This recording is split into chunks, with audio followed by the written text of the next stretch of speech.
مفتی صاحب کے بیانات سننے کے لیے AIA دعویٰ اکیڈمی چینل کو سبسکرائب کریں۔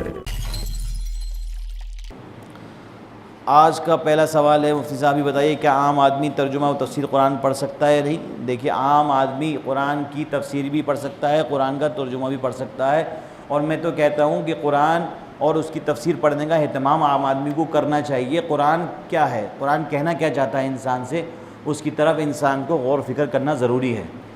قرآن کا ترجمہ پڑھیں، قرآن کی تفسیر پڑھیں۔ آج کل قرآن انگلش میں بھی موجود، ہندی میں بھی موجود، اردو میں بھی موجود۔ کون سی زبانیں ایسی ہیں جہاں قرآن آج کل موجود نہیں ہے؟ ہر جگہ موجود، بس پڑھنے والوں کی کمی ہے۔ عام آدمی قرآن کا ترجمہ اور تفسیر پڑھ سکتا ہے، لیکن اس میں 2-3 چیزوں کا خیال رکھنا بہت ضروری ہے۔ پہلی چیز کیا ہے کہ جب آپ تفسیر پڑھ رہے ہیں، عربی زبان کی میں نے یہ بات بتا دی بار بار کہ عربی زبان کا مکمل ترجمہ کرنا کوئی بھی نہیں کر سکتا۔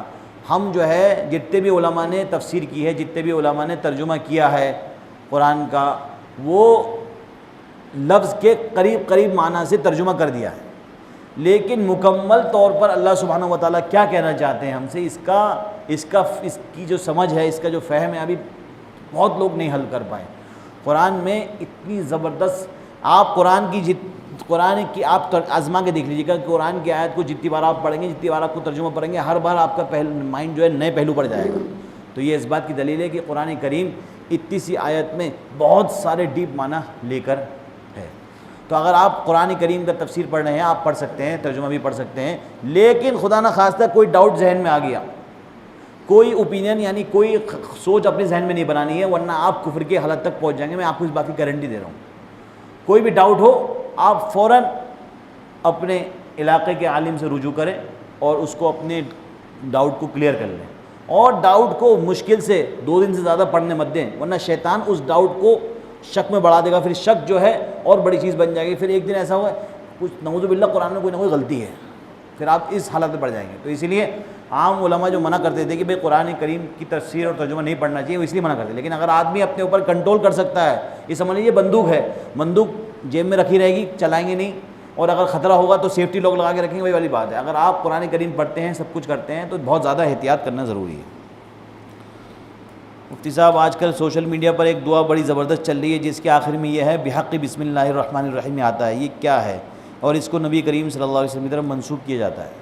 کہ یہ دعا واقعتاً ہے؟ دیکھیے یہ دعا جو ہے بڑی اچھی دعا ہے۔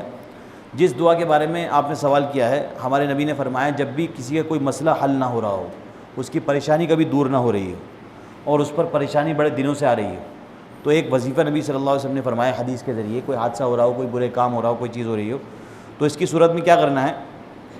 اول آخر 3 مرتبہ درود شریف، اور اس کے بعد 100 مرتبہ یہ تسبیح پڑھنی ہے۔ کیا؟ یا رحمان یا رحیم بحق بسم اللہ الرحمن الرحیم۔ اول آخر 3 مرتبہ درود شریف اور یا رحمان یا رحیم بحق بسم اللہ الرحمن الرحیم۔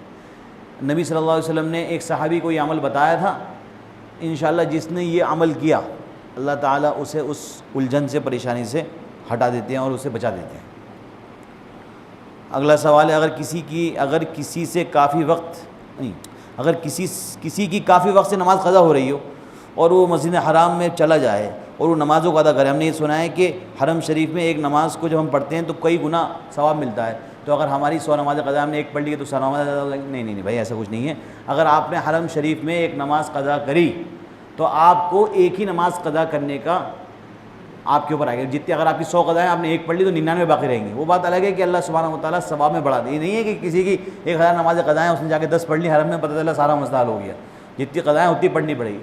جو حرمین میں یہ بات بتائی گئی ہے کہ انسان کو 1,00,000 گنا ثواب ملے گا مکہ مکرمہ کے اندر، وہ یہ ہے ثواب ملے گا۔ یہ نہیں کہ ایک نماز پڑھی تو 1,00,000 نماز پڑھ لی، ایسا نہیں ہے، صرف ثواب میں ہے، بلکہ نماز جتنی قضا ہے اتنی پوری پڑھنی پڑیں گی۔ ایسا نہیں ہے کہ آپ نے ایک نماز پڑھ لی کام آپ کا حل ہو گیا۔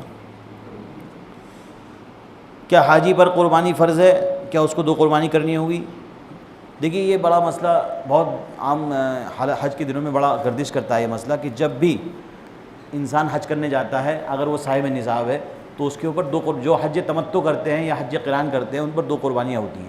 ایک قربانی انہیں حج کے دوران وہی کرنی ہوتی ہے، اور ایک قربانی ان کو عید کے دن کرنی ہوتی ہے۔